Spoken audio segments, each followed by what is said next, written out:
The French watch brand Bell & Ross was founded in 1992 with a clear focus on aviation watches. Cases, hands and dials are very functional, pure, and they imitate the clear layout of aviation instruments.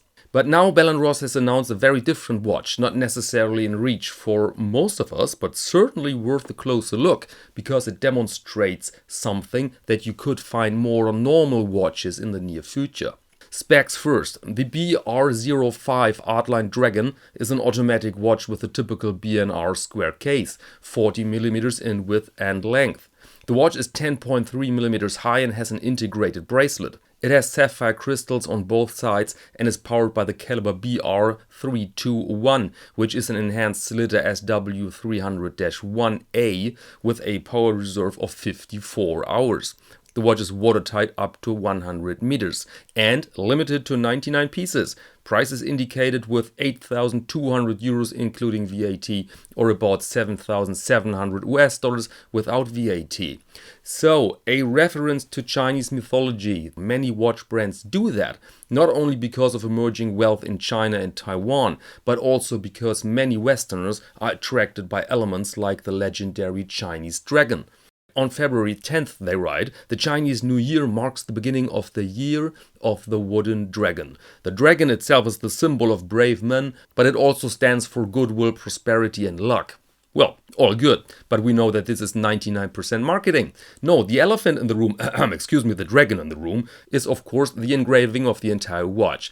This is often seen as an enormous, complicated and difficult task that can be done only on watches from the top tier, and then only in small numbers. Problem, that's not longer credible.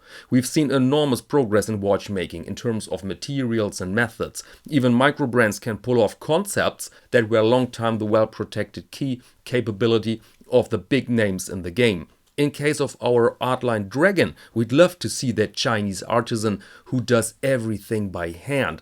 But that's of course not longer realistic. These engravings are done by a laser in seconds.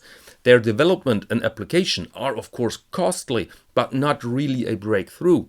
Bell & Ross states, for example, a certain difficulty. The bracelet links must be engraved prior to the assembly. Well, that doesn't sound like rocket science. I'm sure they can handle that, right?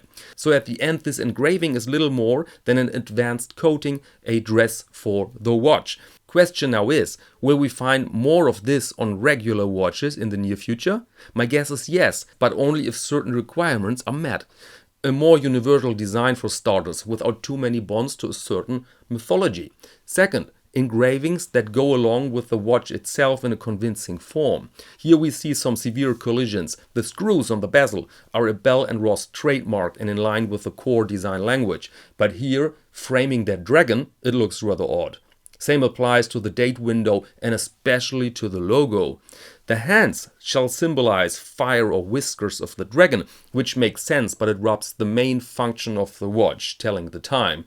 Last requirement, lower price, as an honest confession that this sort of decoration is getting easier and cheaper to do. But if all these requirements are fulfilled, I personally see good chances, because these stylistic elements can dock to many subcultures, from Russian mobster over Chinese triad to Yakuza tattoos. All these stories and mythologies have and will influence design, art and also watches. And that's all I'd like to share with you in this video. Thank you very much and see you next Monday to Watch of the Week.